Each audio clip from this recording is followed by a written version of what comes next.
Olá pessoal, bem-vindos ao podcast Sonho Bem-vindo. Eu sou Oscar Duarte, sou médico, especialista em reprodução humana e faço parte do time da Clínica Vida Bem-vinda.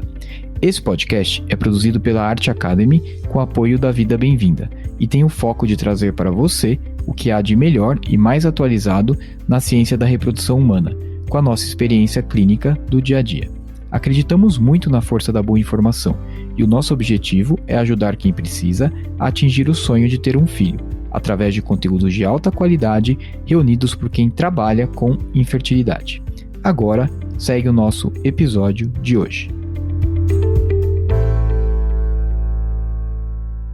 Olá pessoal, sejam bem-vindos a mais um episódio do podcast Sonho Bem-vindo. Hoje eu vou conversar com o Dr. Eduardo Miyadahira. O Dr. Eduardo Miyadahira ele é médico, ginecologista e obstetra, formado pela Faculdade de Medicina da USP, fez a sua residência também lá no Hospital das Clínicas, da Faculdade de Medicina, fez o seu mestrado numa parceria da USP com a Universidade de Michigan, no tema de endometriose, e ele faz parte hoje do time de médicos da Clínica Vida Bem-vinda. Ele vai conversar comigo hoje sobre um tema extremamente importante e intrigante, que é beta negativo. Quais as explicações? Ou, em outras palavras, quando um tratamento de reprodução assistida não dá certo, o que pode ter acontecido? Vamos lá? Olá, Eduardo, tudo bem? Seja bem-vindo ao podcast Sonho Bem-vindo. Olá, Oscar, tudo bem? Tudo bem? Obrigado aí pelo convite. Olá a todos aí que estão nos ouvindo. Hoje a gente vai falar sobre um tema quente, hein? Um tema que suscita aí bastante dúvida e um tema árduo pra gente, né? Que é o beta negativo, ou seja, um tratamento de reprodução assistida que não deu certo. Por que não deu certo? Quais as explicações? Exatamente, faz parte, infelizmente, né, Oscar, do nosso dia a dia, mas para quem tá lutando, para quem vive esse sonho, eu acho que tem que encarar de frente mesmo. É isso aí. Bom, vamos lá. Então vamos, sem mais demoras, vou te fazer uma pergunta que eu acho que, assim, a gente tem uma audiência, Eduardo, que é variável, né? Então a gente tem desde especialistas que nos escutam, até ginecologistas e obstetras e pacientes, né? Claro. Então eu gostaria que você começasse explicando pra gente o que é beta-HCG, o que significa essa sigla, de onde vem isso e por que beta-HCG é gravidez? O HCG é uma glicoproteína, né, uma proteína hormonal, né, portanto um hormônio, que é produzida pelas células do sincício trofoblasto, do embrião, né, essa parte do embrião que chama trofoblasto. E ela é secretada mais ou menos a partir de, né, dizem os estudos aqui, 7 dias após a fertilização. Depois que a gente transfere o embrião, ali uns 2 dias depois, ele começa a ser secretado. Então é um hormônio que, por ser produzido por essas células do embrião, ele é específico da gestação. Né, esse beta ele diz respeito à subunidade beta, né? Assim como outros hormônios, o FSH, o LH, o TSH, ele tem 2 subunidades, a alfa e a beta. A alfa é uma subunidade que é bem semelhante entre essas 4 aí, e a beta que é específica de cada uma. Interessante. Então, você falou uma coisa aí, Eduardo, que o beta-HCG, então ele já começa a ser produzido, ou o HCG começa a ser produzido poucos dias depois que o embrião implantou. Ou seja, antes de atrasar a menstruação, né? Então já seria possível detectar o beta antes do atraso, é isso? No sangue, né? Sim, é possível, né? Não que isso seja uma boa dica, né, Oscar? Porque é possível não quer dizer que é provável, né? Acho que isso é diferente, assim, a gente tem um comportamento biológico, né? Às vezes o livro diz uma coisa e o comportamento biológico é outra. Então, em geral, quando a gente faz um tratamento de fertilização in vitro, com transferência de embrião, seja fresco ou congelado, né? A gente está falando de blastocisto, que é a nossa rotina, a gente pede o beta-HCG com 10 dias da transferência, em média. Então, a gente poderia pedir antes, poderia, mas a gente gosta de ter uma margem aí para segurar um pouquinho a ansiedade, né? Senão depois faz o teste da negativo e é um falso negativo, né? Pode ser que ela esteja grávida e fez muito cedo o teste, Exatamente, né? exatamente. Legal. Bom, você falou aí que blastocisto a gente faz o beta depois de 10 dias. E isso é uma dúvida frequente que eu recebo das pacientes, viu, Eduardo? Quando que faz o teste de gravidez depois de um tratamento de reprodução assistida? Então, fertilização in vitro, blastocisto, mais ou menos 10 dias, né? Uhum, exatamente. Se você transferir um embrião que não é blastocisto, por exemplo, um embrião de terceiro dia, aí você vai ter que fazer esse teste mais tarde, é isso? Exatamente. Então, se a gente está considerando blastocisto, geralmente um embrião de quinto dia. Uns 2 dias depois, então né, sétimo dia ali, depois da fertilização. Então, se for um embrião de dia 3, então mais 2 para o blastocisto, né? Então seria os 10 dias mais 2. Então, uns 12 dias depois, acho que é o que faz sentido nessa linha de raciocínio. Claro, também aquela pergunta inicial que você me fez, poderia fazer antes? Poderia, mas é o risco de você ter um falso negativo, né? Legal. Então vamos lá. Então a paciente fez um tratamento de fertilização, esperou os dias certos, né? Esperou aí os 10 dias, ou sei lá, fez uma inseminação, aí espera um pouquinho mais, né? 14 dias, 15 dias. Fez o beta, né? E deu negativo, né? Claro, fica todo mundo muito chateado, muito frustrado, e aí o casal vai vir pra gente e vai querer saber por que não deu certo. Eu gostaria de, talvez, Eduardo, que a gente focasse na situação fertilização in vitro, tá? Eu entendo que tem muita gente que nos escuta aqui que fez tratamento de coito programado, que fez tratamento de inseminação, mas esses tratamentos, eles têm vários fatores que podem contribuir para não dar certo, né? Eu acho que o mais intrigante na nossa prática clínica e para os próprios pacientes é você colocar o embrião pronto lá dentro do útero, quer dizer, já está quase tudo certo para engravidar e não dá certo. Então vamos focar a nossa conversa na fertilização in vitro, tudo bem? Joia, com certeza. Tá bom. Então vamos lá. Então a partir de agora, tudo que falaremos, estamos tratando de fertilização in vitro. Então eu queria começar com uma pergunta para você sobre isso. Qual que é a chance de gravidez depois de uma transferência embrionária? Porque eu acho que isso é importante para a gente entender o beta negativo, né? O casal vai lá, faz uma transferência de embrião. Qual que é a chance dele engravidar? Quais são os fatores que você acha que influenciam nessa chance? Legal. Eu acho que quando a gente, né, uma coisa que leva muitos casais à nossa clínica é o tempo, né, a idade. E, de fato, a idade, como um fator isolado, ele é determinante.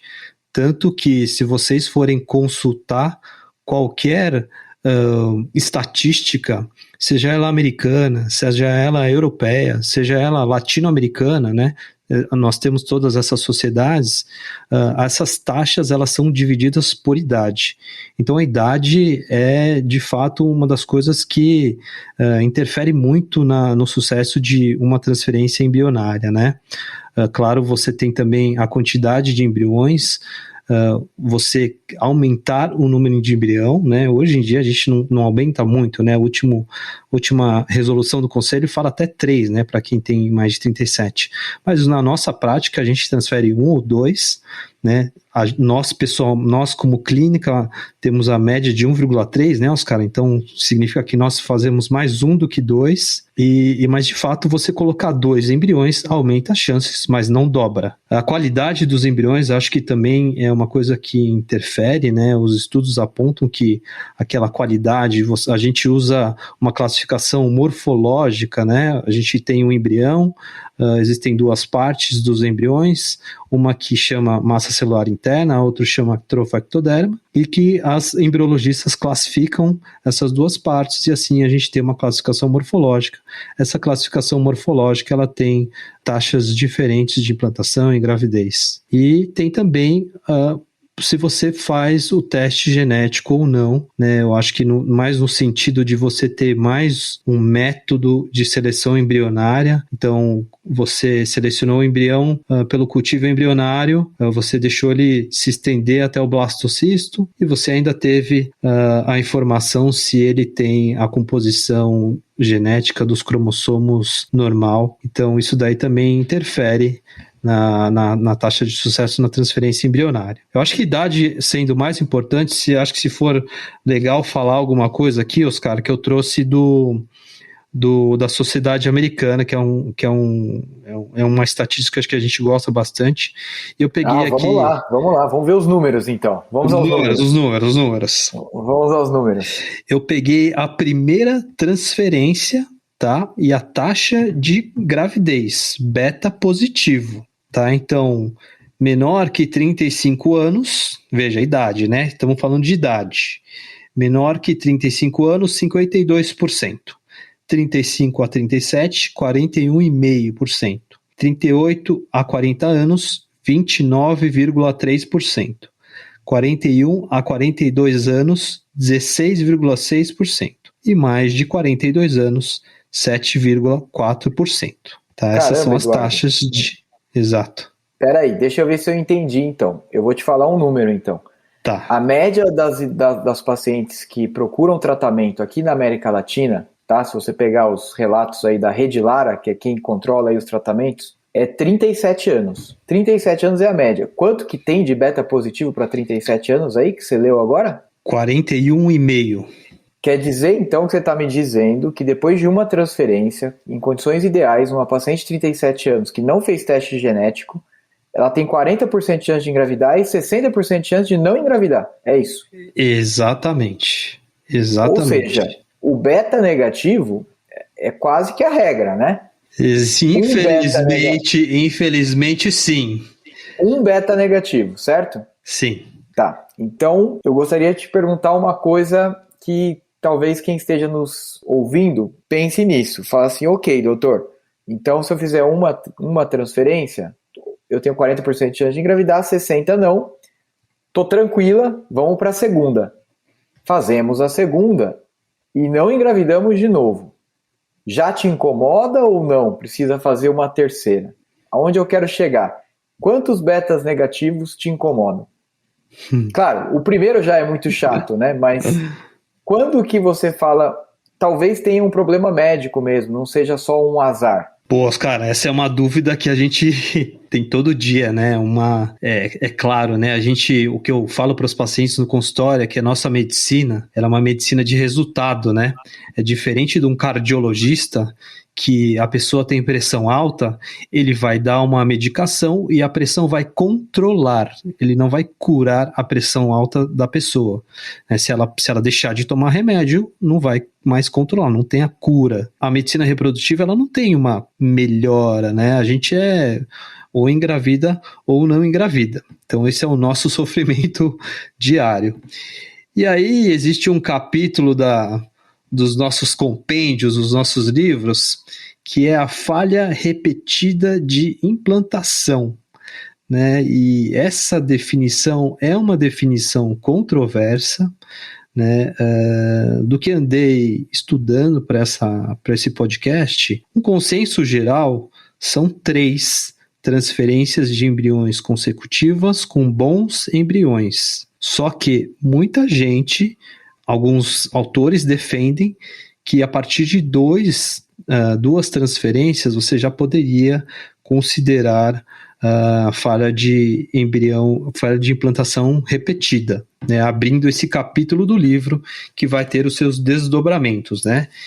E aí, a minha opinião, Oscar, em relação a isso, é que eu acho que esse entendimento do processo reprodutivo ser repetido, né, essa taxa que a gente deixou bem clara, né, para a nossa audiência, que, né, na idade média dos tratamentos você tem 40% de chance de gravidez, ou seja, a chance de dar negativa é alta, e que o processo reprodutivo humano de nós seres humanos é um processo de repetição, mesmo no natural, né, principalmente no natural.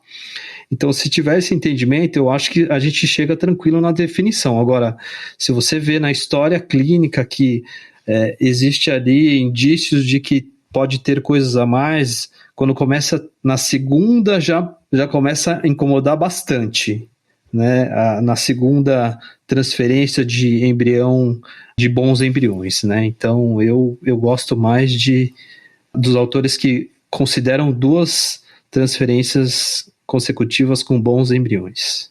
Eu concordo com você, Eduardo. Eu também, 2 já me incomoda bastante. E eu acho até pra gente ser coerente, talvez, com uma situação análoga, que é o abortamento de repetição, né? Uhum. O abortamento de repetição, ele já teve essa questão de só investigar depois de 3 perdas, e os consensos hoje, eles tendem a falar em 2, né? Depois de 2 perdas, investigar. Talvez se a gente fizer um paralelo, faça sentido.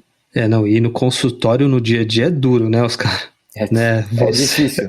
É muito difícil. Quem milita aí do nosso lado, que está nos ouvindo, acho que deve estar balançando a cabeça e fazendo um sim que está sofrendo junto com a gente. Exatamente. Mas é isso. Tá, então, ok. Então a gente entendeu o que é o beta, quais são as chances de engravidar depois de um tratamento de reprodução assistida, especificamente da fertilização in vitro, e o que a gente chama de falha de implantação, que são 2 falhas consecutivas aí de transferência de embriões de boa qualidade. E aí eu gostaria de te perguntar, então, o ponto central da nossa conversa de hoje. O que leva a essa falha de implantação? Se a gente fosse pensar assim num quadro mais geral, como é que você, sei lá, dividiria nas possíveis causas? No que você pensa quando você está de frente de um casal que teve uma falha, ou 2 falhas no caso? Legal.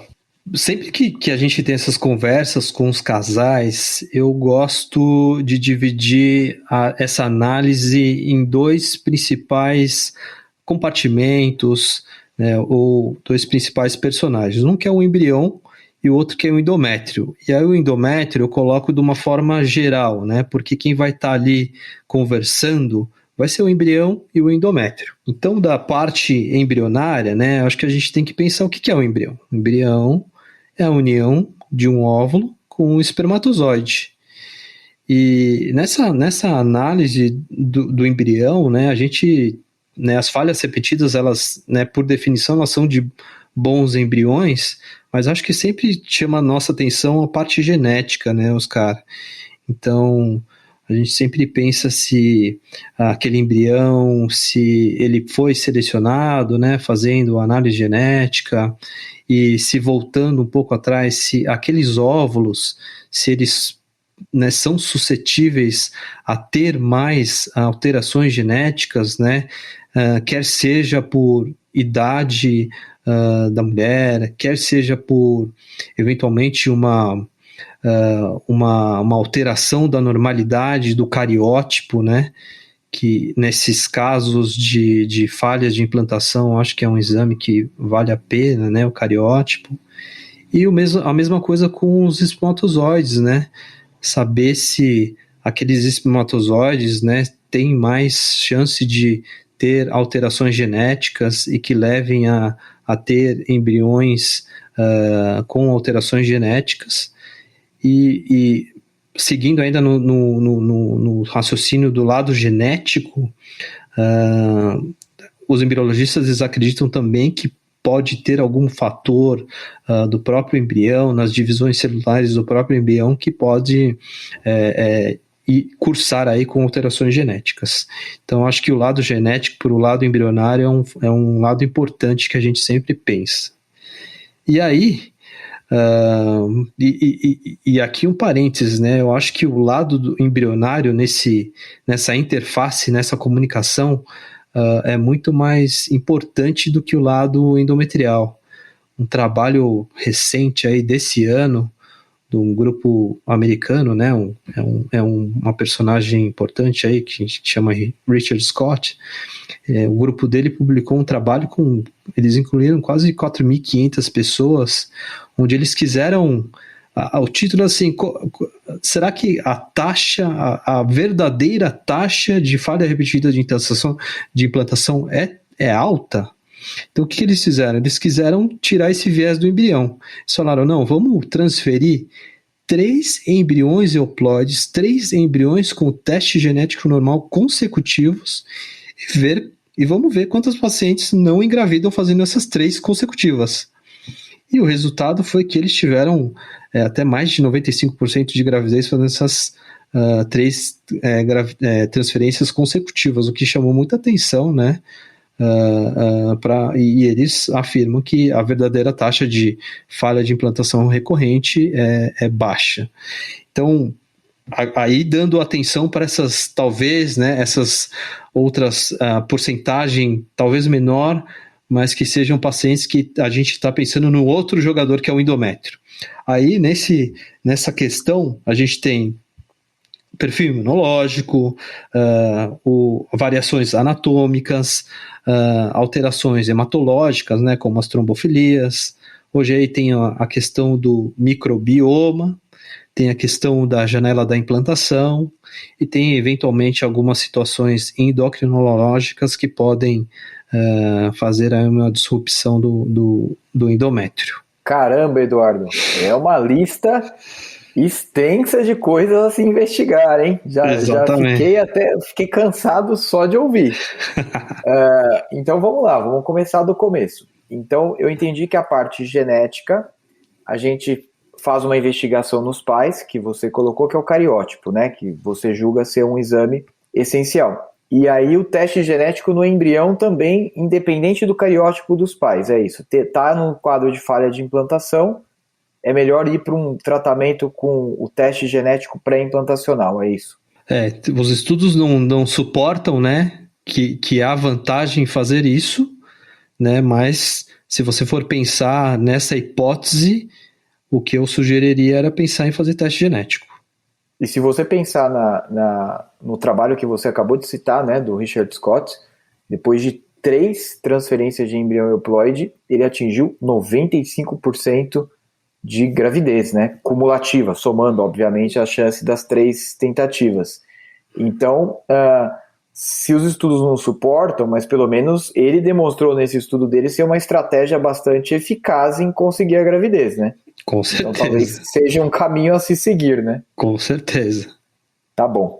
Então vamos passar para esses testes todos endometriais que você falou, Eduardo, que eu acho interessante a gente talvez detalhar alguns deles, né? Porque são testes bem corriqueiros aí no dia a dia, né? Você falou de teste de receptividade, né? O que exatamente é isso? Como é que a gente faz isso na prática para um casal que não está conseguindo engravidar?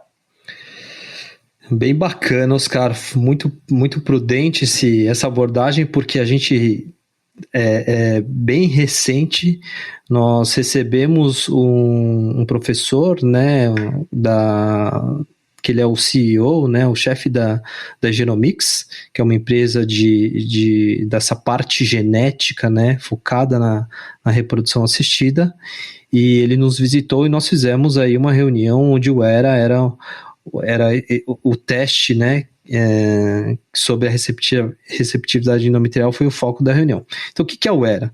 Eles quiseram fazer um perfil de expressões genéticas do endométrio que fosse mais favorável à implantação. Então, o ERA, né, é um perfil de expressões de genes, né, daquela janela de implantação que eles acreditam que tem uma duração de, sei lá, mais ou menos umas 6 horas. Então, você precisa fazer uma biópsia endometrial, faz essa análise genética e eles dizem se é um endométrio receptivo, pré-receptivo, pós-receptivo ou as suas variações mais receptivo tardio, receptivo precoce, e dão as suas recomendações de tempo de exposição às progesteronas. Então seria um teste que permitiria que a gente ajustasse a janela de implantação caso ela estivesse desajustada, né? É isso. Exatamente. Janela de implantação eles entendem como o tempo de exposição do endométrio às progesteronas. Seria isso. As progesteronas. E o ERA, ele tem uns primos, né? Ele tem uns testes que podem ser feitos juntos aí, não é isso? Você chegou a comentar rapidamente quando você falou das causas, você falou de microbioma, né? De coisas que podem interferir. Existe realmente uma possibilidade aí de ter uma flora de bactérias que possa afetar negativamente ou uma inflamação provocada por essas bactérias que possa levar a uma falha repetida da fertilização? Esses são os primos mais jovens do ERA, né, Oscar? É a Alice e o Emma. E As primas, né? As primas. E juntos elas quase formam uma, né? É o endometril, né? Endometril. São É isso. quase as superpoderosas aí. Então, o Hera é o da janela da implantação, que a gente já citou. Alice é sobre a endometrite, né? Então, ele procura vestígios genéticos de possíveis agentes infecciosos no endométrio, né? O Alice. E o EMA é sobre o microbioma endometrial, né? Todas as populações de micróbios, enfim, de toda a população que reside ali no endométrio. São testes mais jovens, né, Oscar? Eu acho que a nossa comunidade ainda carece de estudos mais fortes, com evidência maior para sustentar essas teorias do microbioma, né, e da infecção, essa procura aí, o teste Alice. Entendi, perfeito. E você sabe que eu andei lendo algumas coisas recentemente, Eduardo. Essa questão da receptividade, ela parece estar ligada até a alguns fatores que, num primeiro olhar, poderiam não ser relacionados à fertilidade, né? Então, eu vi que pacientes, por exemplo, obesas, que têm ovário policístico, que têm resistência à insulina, elas podem ter uma alteração ali na receptividade endometrial por causa dessas condições, né? Então, até pensando em tratamento, talvez quando a gente está de frente de falhas de implantação e tem essas condições clínicas, uma mudança de estilo de vida até pode melhorar a chance numa nova tentativa, né? Com certeza, Oscar. Eu não sei se a gente está pensando no mesmo estudo, né? Eu acho que é do editorial da Fertility Sterility desse mês, né? Isso, exato. Eles colocam essas situações como potenciais causadores de criar um ambiente endometrial desfavorável à implantação, né? Eles até hipotetizam de pólipos e miomas, né, aumentarem interleucina 10, oxa 10. Então, é isso mesmo, Oscar. Concordo. Quer dizer, total. Pode não ser uma coisa inerente da paciente que nasceu com ela, né? Podem ser condições adquiridas ou pelo menos condições que a gente consegue mudar, né? Você falou uma coisa interessante aí agora que me veio à cabeça, que você falou de pólipos e miomas, né? E aí a gente tem uma questão frequente que a gente se depara e as pacientes perguntam. As nossas pacientes, elas estudam muito, né? Elas sabem mais que muito médico. Pra caramba, pra gravar esse podcast eu tive que me dedicar bastante aqui, viu, Oscar? Claro. Quando você falou de pólipo e mioma, me veio à mente a história da histeroscopia, né? Você que é um especialista em histeroscopia, eu não falei na sua apresentação, mas vou falar agora. O Dr. Eduardo é especialista em histeroscopia, ele faz muitas histeroscopias no serviço de diagnóstico daqui de São Paulo. E aí eu gostaria de saber a tua opinião. Falha de implantação, 2 falhas prévias já. Ultrassom normal. Fez ultrassom sempre normal. Porque, claro, se o ultrassom já mostra um mioma, um pólipo, a gente vai fazer o exame de histeroscopia, né? Mas ultrassom normal. Tem benefício fazer a histeroscopia para essas pacientes com falha? Controverso, hein? Controverso. Se a gente for recorrer aos consensos, né, as nossas sociedades, elas por vezes elas dão conselhos para quem milita na área, para quem faz reprodução assistida. Então esses conselhos eles não indicam fazer, né, a histeroscopia de rotina para todas as pessoas que têm falhas de implantação. Agora, né, eu tenho a minha visão enviesada porque faço muita, né? E nesse sentido eu acho que vale a pena. Essa é a minha visão particular, porque eventualmente alguma coisa, por exemplo, um mioma que distorce ali a cavidade endometrial, um pólipo, uma sinéquia, né? Pode passar, né, no ultrassom, que é um exame indireto, e ser diagnosticado na histeroscopia, né? Tem alguns trabalhos que veem vantagem, né? Mas eu sou a favor, Oscar. E eu concordo contigo. Eu acho muito difícil a gente ter duas falhas e não fazer uma esteroscopia diagnóstica, mesmo que o ultrassom seja normal, viu? Né? É aquela briga eterna, né, entre o populacional, que é o que os estudos mostram, versus o individual, né? Você está de frente para paciente ali, para o casal que já falhou duas vezes, pode ser que ela seja aquela premiada que tem um ultrassom normal, mas que vai achar alguma coisa na estereoscopia que vai mudar o resultado dela, né? Então eu concordo contigo. Bom, então a gente já falou de receptividade, de microbioma, de alterações até anatômicas, né? Pólipos, miomas, etc., que a gente pode ver tudo isso pela estereoscopia. E aí eu queria falar com você um pouquinho sobre a parte imunológica, né? Que aí a gente está progredindo nos terrenos cada vez mais arenosos, tá? Prepare-se que vai ficar cada vez mais difícil a nossa conversa. Fator imunológico para falha de implantação. Existe? E se existe, quais são os exames que a gente, ou as gavetinhas aí que a gente precisa mexer para investigar essa parte imunológica? Oscar, eu não tenho dúvida que existe o fator imunológico, né? Sempre acreditei muito, eu acho que das teorias que sustentam aí as falhas de implantação, a imunológica, pessoalmente, é uma das que eu mais acredito. Recente também tivemos uma discussão com o Lucas, né, que trouxe alguns dados aí nesse terreno aí das imunológicas.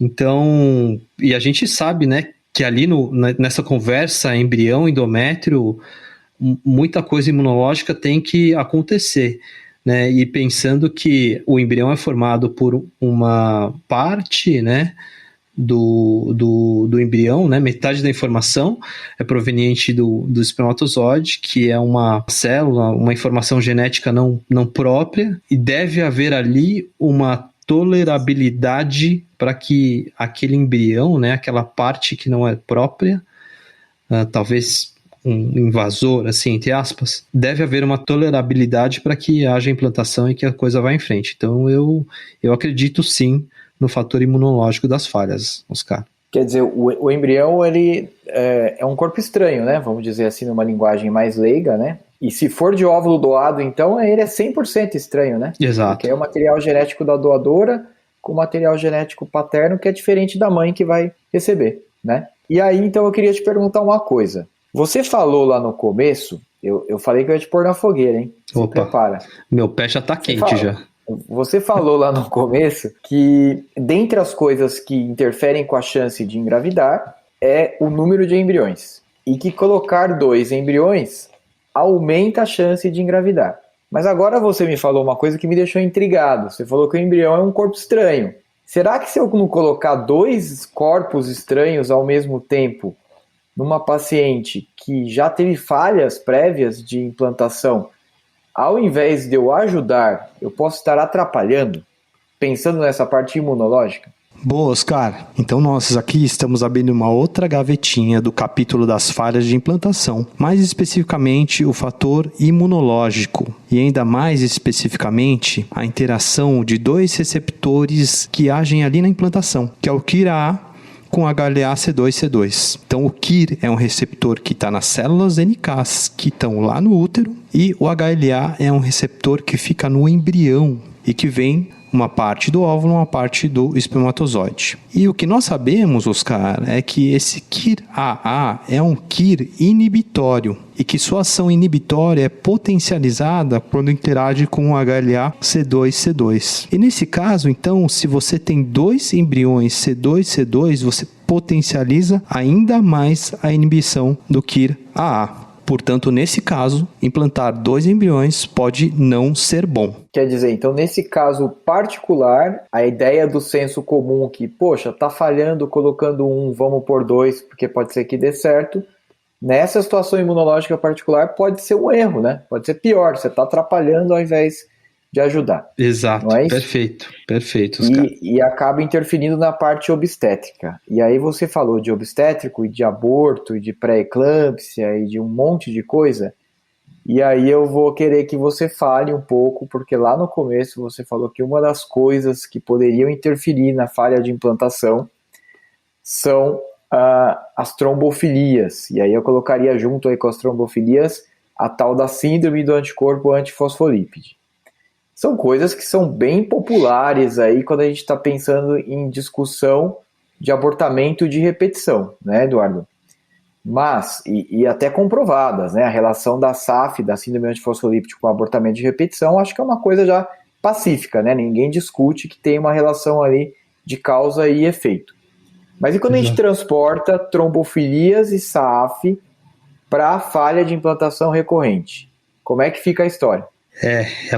Essa relação das trombofilias, né, elas são, um terreno bem arenoso, cara, porque os estudos, né, os trabalhos científicos que a gente tem, eles não são convincentes no sentido no sentido de todos apontarem para uma mesma informação, né? Mas no geral, as trombofilias elas têm uma relação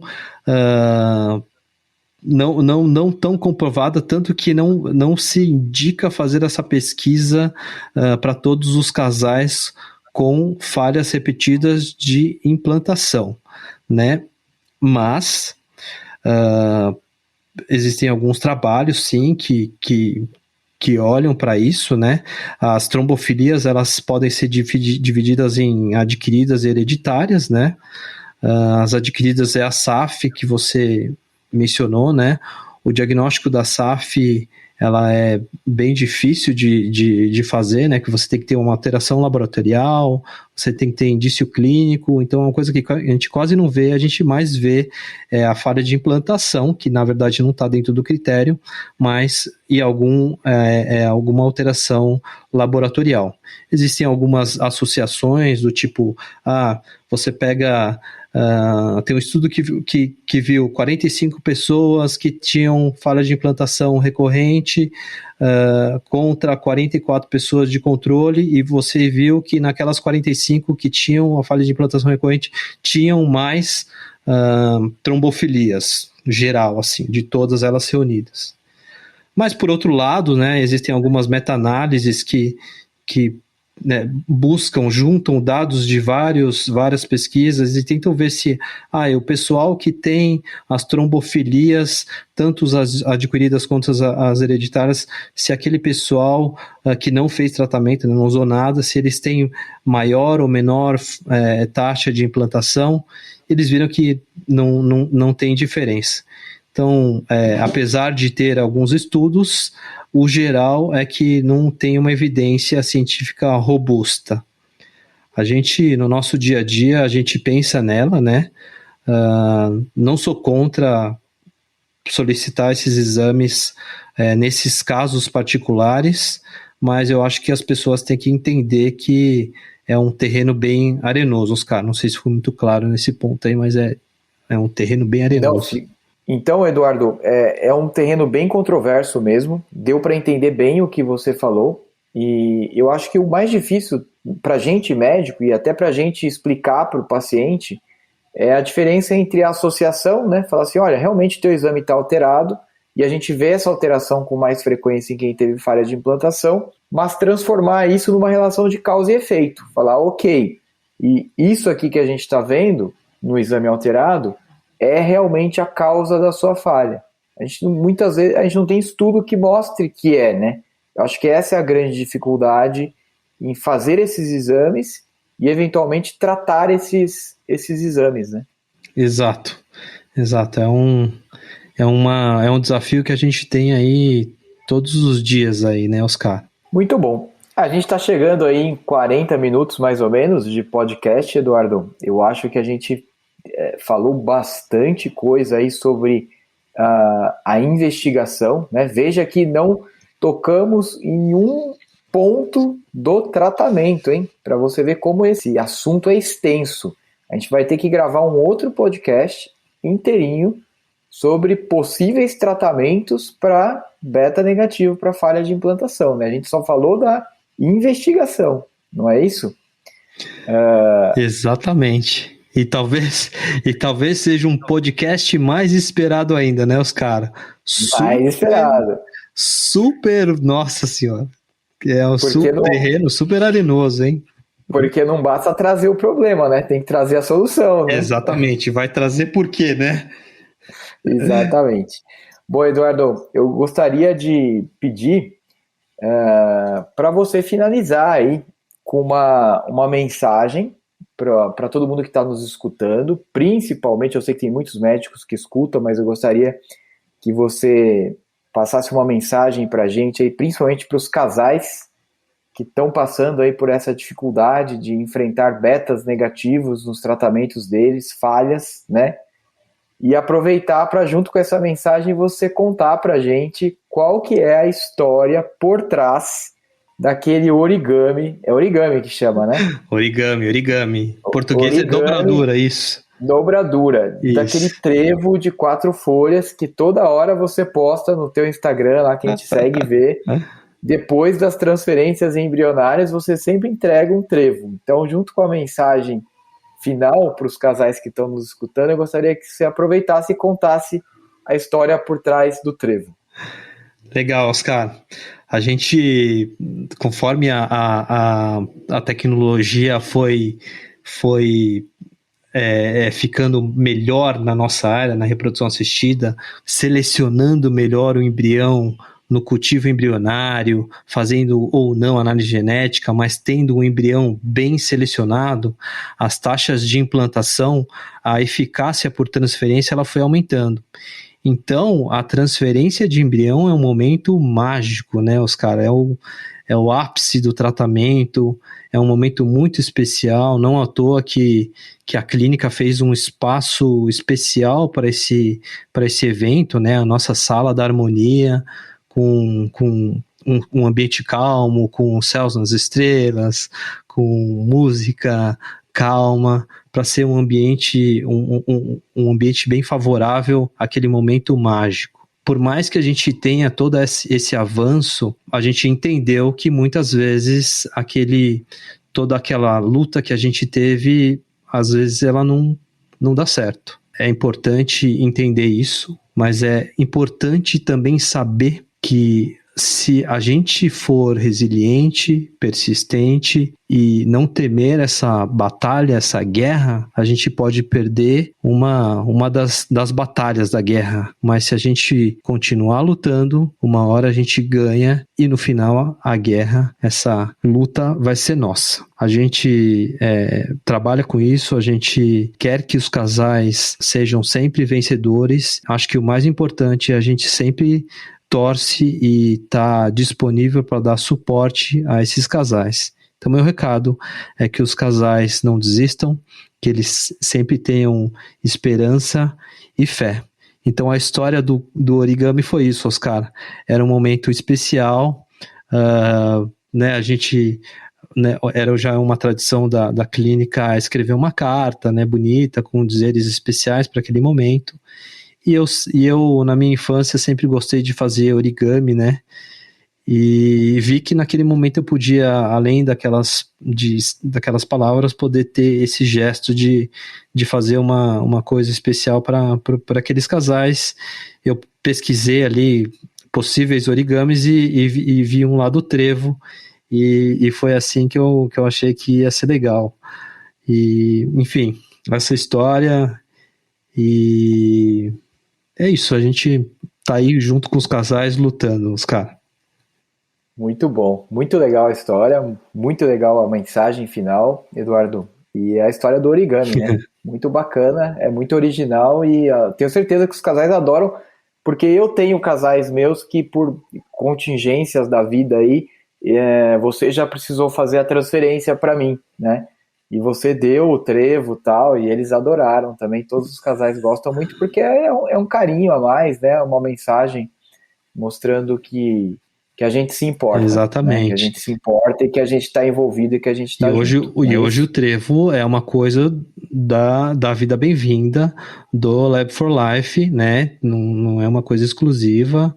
Para todos os casais que por ali passam, vai a nossa fé junto, né? Além de toda a nossa dedicação. Virou uma marca registrada, né? Muito bacana. Eduardo, muito obrigado pela participação, tá? Achei ótimo o nosso papo aqui, super esclarecedor para quem está nessa batalha aí em busca da gravidez, do sonho. E gostaria de agradecer também a nossa audiência, todo mundo que nos escutou hoje aqui no podcast, os nossos amigos médicos que escutam e os pacientes que nos acompanham, tá bom? Muito obrigado, valeu e até o próximo podcast sobre tratamento, hein? Tratamento da falha de implantação. Boa, legal, Oscar. Oscar, combinado. Legal. Valeu. Combinado. Um abraço. Tchau, Eduardo. Tchau. Valeu, abraço. Tchau. Obrigado por estar conosco nesse episódio do Sonho Bem-vindo. Além de poder escutar esse podcast nas principais plataformas de áudio, você pode nos encontrar no Instagram, no @arte.academy e no @vida bem-vinda. Se você gostou desse podcast, ficaremos muito felizes de ouvir sua opinião nos comentários de qualquer plataforma que esteja usando. Esse podcast tem um caráter meramente informativo e educacional. Não deve ser utilizado para realizar autodiagnóstico ou automedicação. O conteúdo não é feito para substituir a consulta com um profissional de saúde. Em caso de dúvidas, consulte seu médico. Somente ele está habilitado a praticar o ato médico, conforme a recomendação do Conselho Federal de Medicina. Nenhuma relação médico-paciente é estabelecida aqui neste canal, e somos muito transparentes em relação aos conflitos de interesse, e levamos isso muito a sério. Espero que tenham gostado e até a próxima.